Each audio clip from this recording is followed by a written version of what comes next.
Yeah. And there is another X right there. Two saplings crossed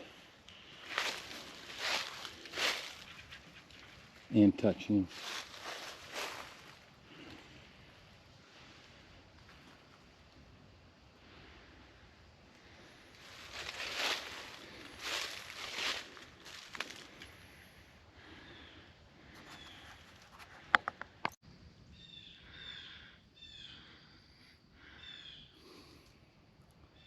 Look at this, guys. A major arch pulled down into this wood pile, which I'm going to check out.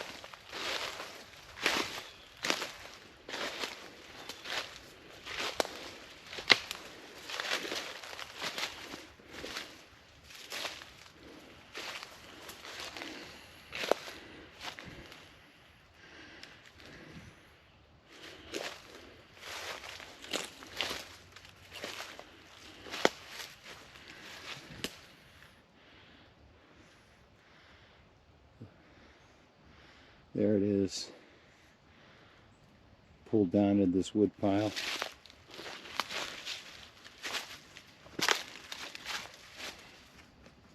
Coming down right here, and right where the end is trapped, you'll see two pieces of wood right here, bark, strategically placed across the tip of this arch. I find that that is not a coincidence.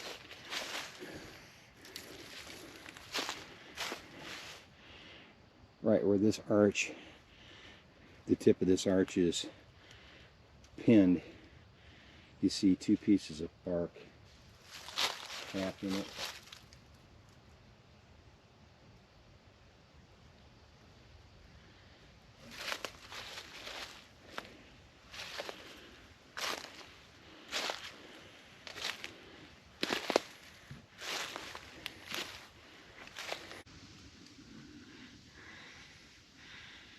We have a break here at about the 7-foot level, a break, and then right next to it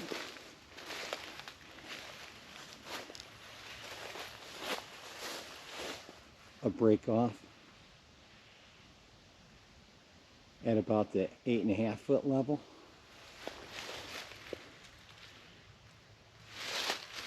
And another break in between the break off and the snap.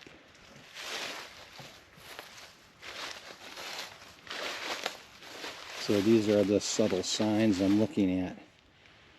To the right, the break, the little break off, and the taller break off.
What you see coming up in the foreground, in between these, in this ravine,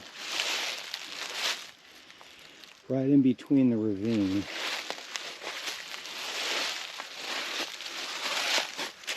that ravine creek feeds into the Vermilion River right there, center frame. I'm going to get closer and get a better shot of the river. Also, I thought this was worth recording. Another V-shaped arch or bend.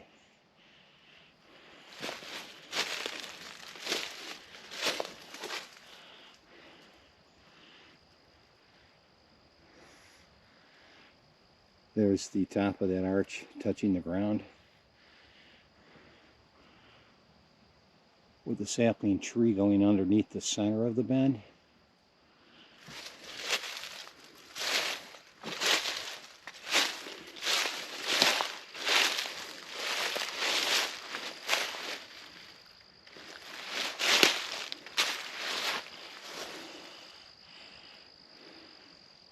I'd say that's about 12 feet, the top of that arch. 11 to 12 feet at the very top. It's been bent over, and just before you get to it, just behind it,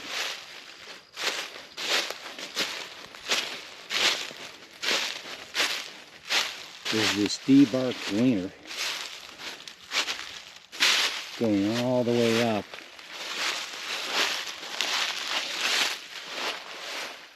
Wedged in between this double tree.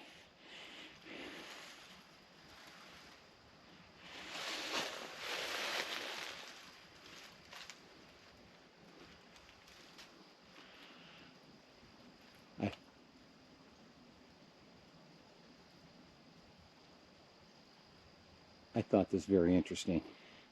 And then on the other side of it is the arch, the V-shaped arch or bend.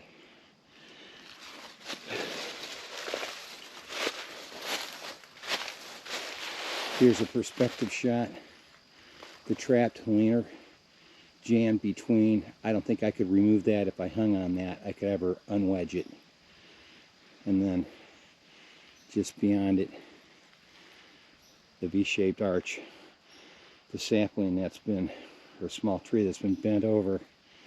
I want to say, if I stand below it, it's at the 11 to 12 foot mark where it's actually bent.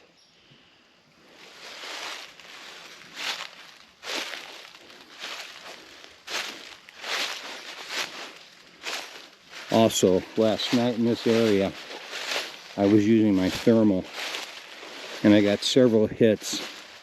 A coyote, a deer, and what I thought was a human-like figure, but I cannot prove beyond a shadow of a doubt it was a hominid or hominoid, but it certainly looked like it was upright, taller than a deer even. Okay, we're coming up on the Vermilion River. This is a hill overlooking the Vermilion River. As any survivalist knows, you follow a creek bed and a waterway, and eventually it will dump into a river. And I just had a bird alert on me right along the banks of the Vermilion right here, right about that location.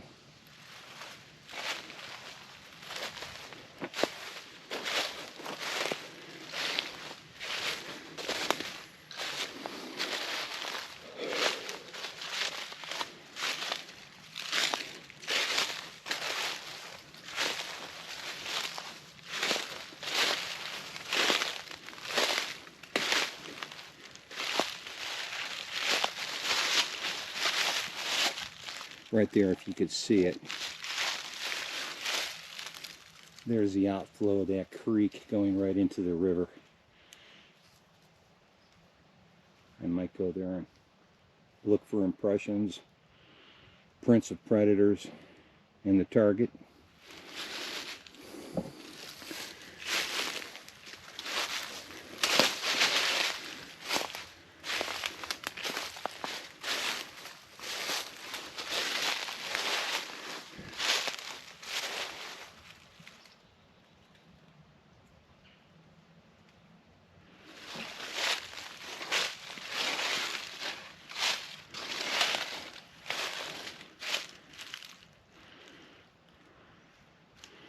Another incredible arch going over another drainage creek that flows into the Vermilion River here.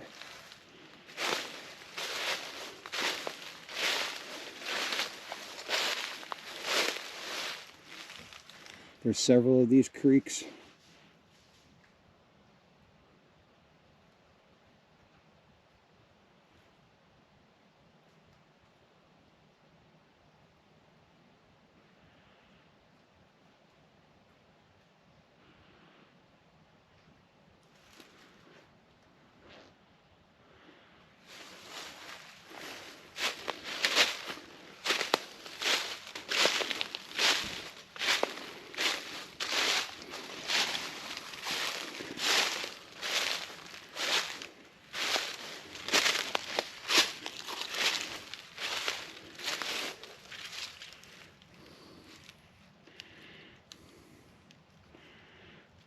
Some sedimentary rock that was broken away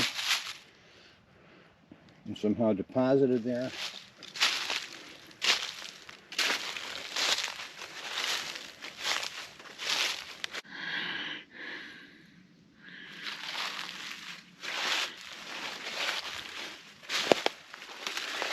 I'm now at the mouth of this outflow creek. I was up there on the knob of that hill looking down in my previous shot. Take a look. We got deer tracks everywhere.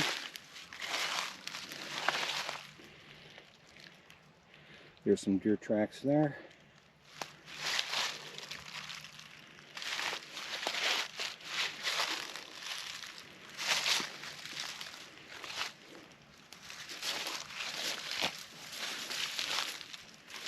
The deer are coming out to this gravelly mud bar point.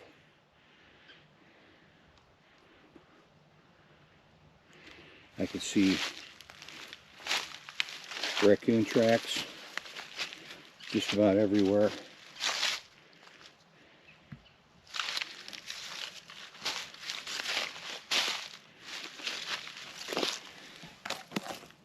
Raccoon tracks.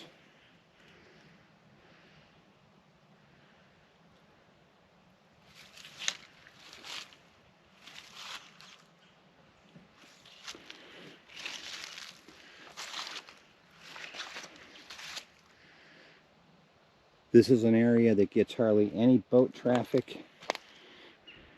The occasional canoeist and kayaker may come through here, but this area has snags and sand and gravel bars everywhere. Nobody chances it with an outboard. It is beautiful.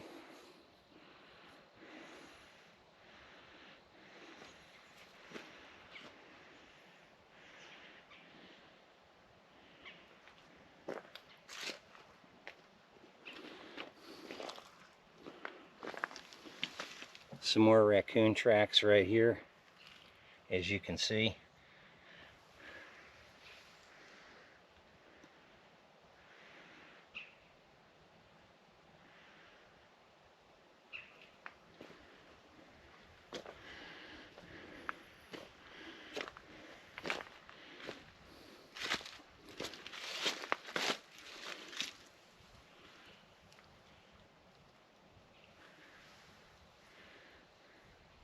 So far, all I'm seeing is deer and raccoon. And there's a deer trail right at the end of where this creek, this outflow creek, dumps into this river, or trickles into it. And then right there is another path. You see that muddy bank? You see deer tracks and other tracks ascending and descending right there.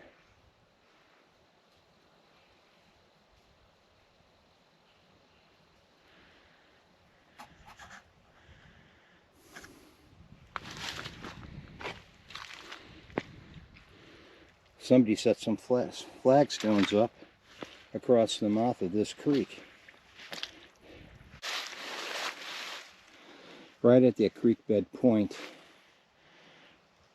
right past that big log you see across the trail. That's where the mouth of the creek dumps into the this river here.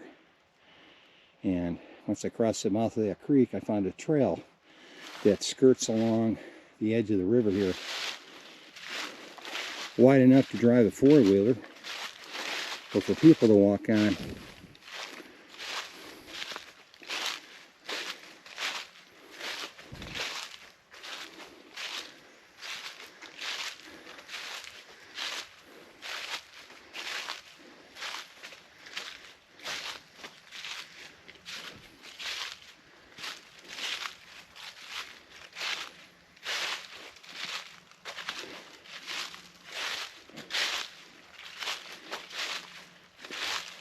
No doubt anybody who descends these hills along the river here, no doubt walks or drives down this trail.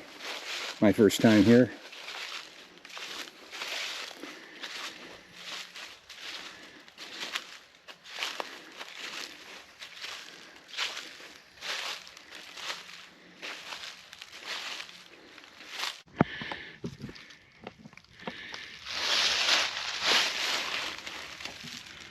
Look at this, guys.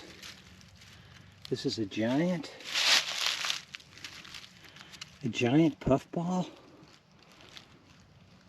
Oh my God, it's a giant puffball. Yes, it is. That's a giant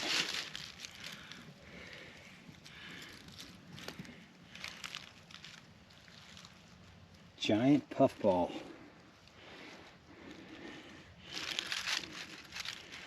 That's my hand. This thing is as big as a beach ball. Or I'd say it's a little bigger than a soccer ball. Wow.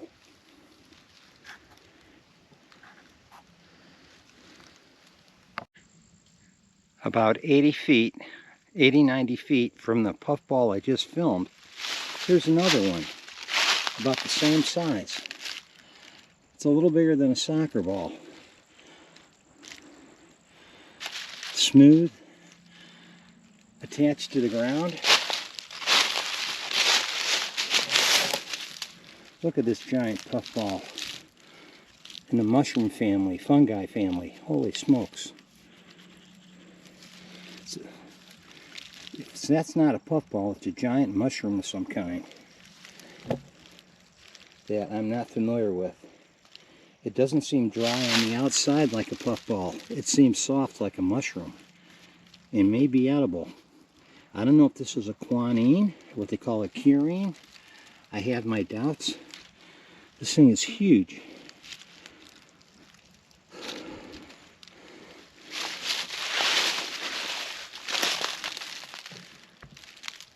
There it is. Holy smokes, that thing is huge.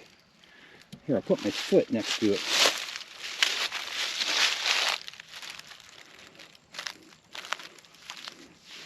Here's my size 10.5 foot next to this giant mushroom. I was seeing them and I thought somebody was, there's another one off in the distance. Another huge one. I don't know if you can see it from here. Sucker's huge.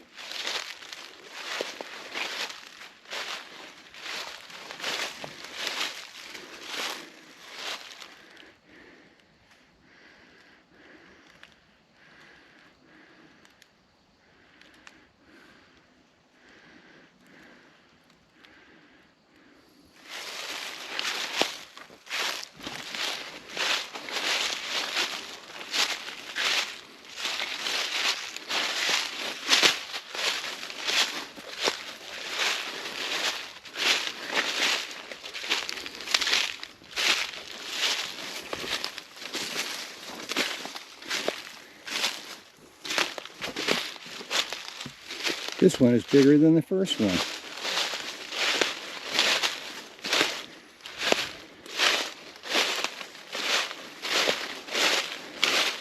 They're growing all along.